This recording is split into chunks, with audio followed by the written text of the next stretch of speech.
Lesson 16. Main and subordinate clauses.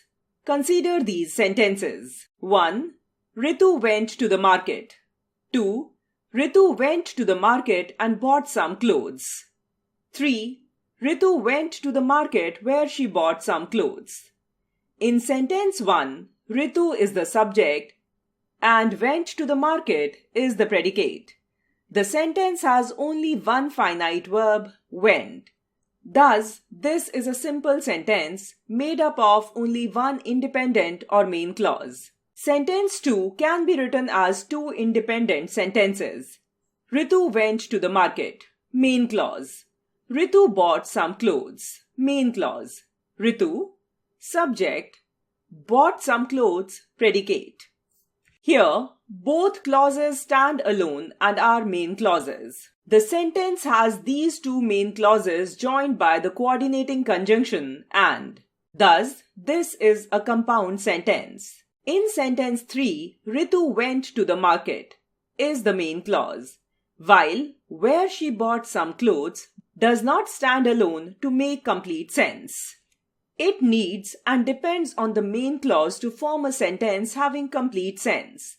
So, it is a subordinate clause.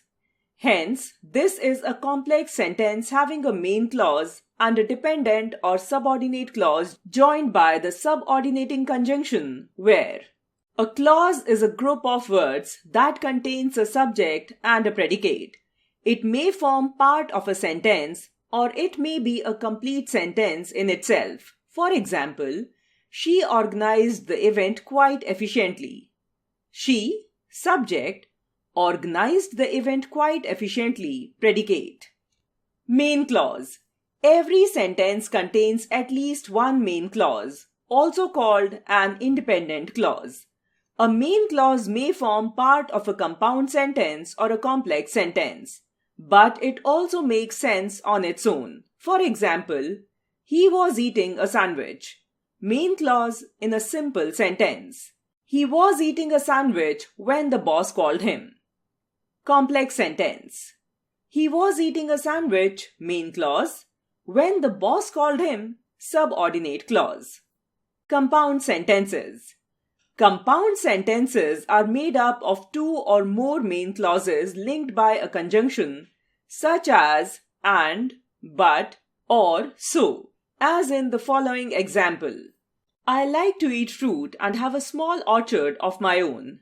I like to eat fruit, main clause, and conjunction, have a small orchard of my own, main clause. Always remember, you must have at least one main clause in every sentence. A main clause is the essential component. Without a main clause, a group of words is a fragment, a major error in writing. Do not confuse a main clause with a subordinate clause. When you place a subordinating conjunction like because, when, though, that, as, etc. in front of a subject and verb, you will no longer have a complete thought. The group of words becomes a subordinate clause like these examples. When you admit your mistake, when dusk fell. Subordinate clause. A subordinate clause, also called dependent clause, depends on a main clause for its meaning. Together with a main clause, a subordinate clause forms part of a complex sentence. For example, Gandhiji marched from Sabarmati to Dandi, where he broke the salt law.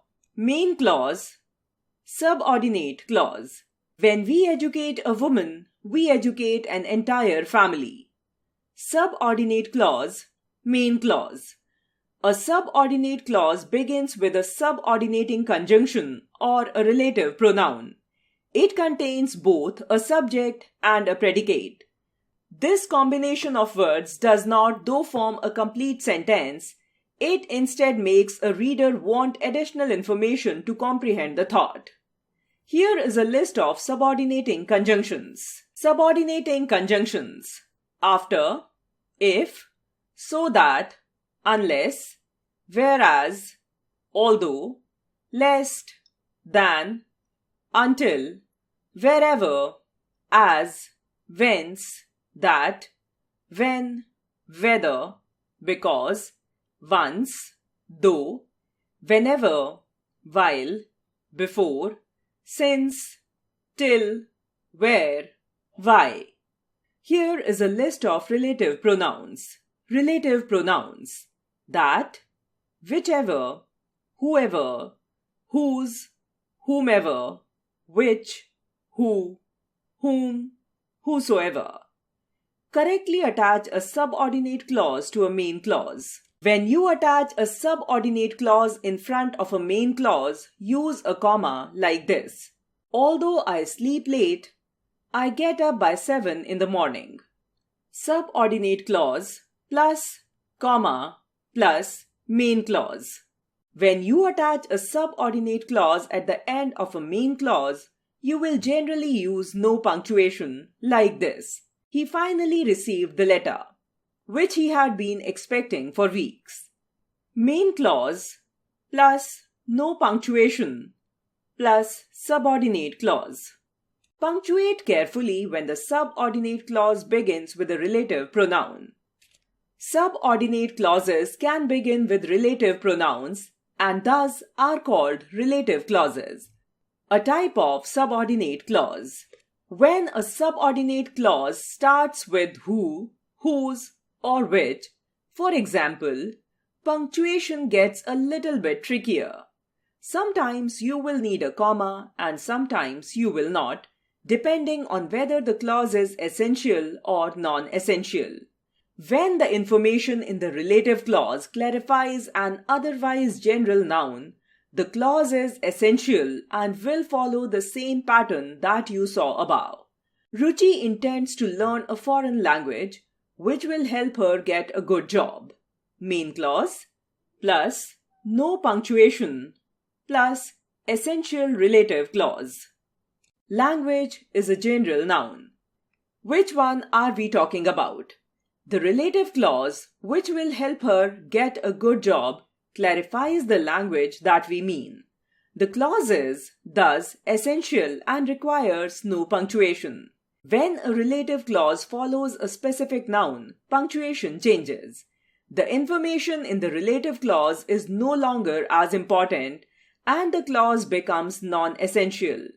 Non-essential clauses require you to use commas to connect them. Ruchi intends to learn French, which will help her get a good job. Main clause plus, comma, plus non-essential relative clause. French, the name of a specific language, lets us know which language we mean. The information in the relative clause is no longer important and needs to be separated from the main clause with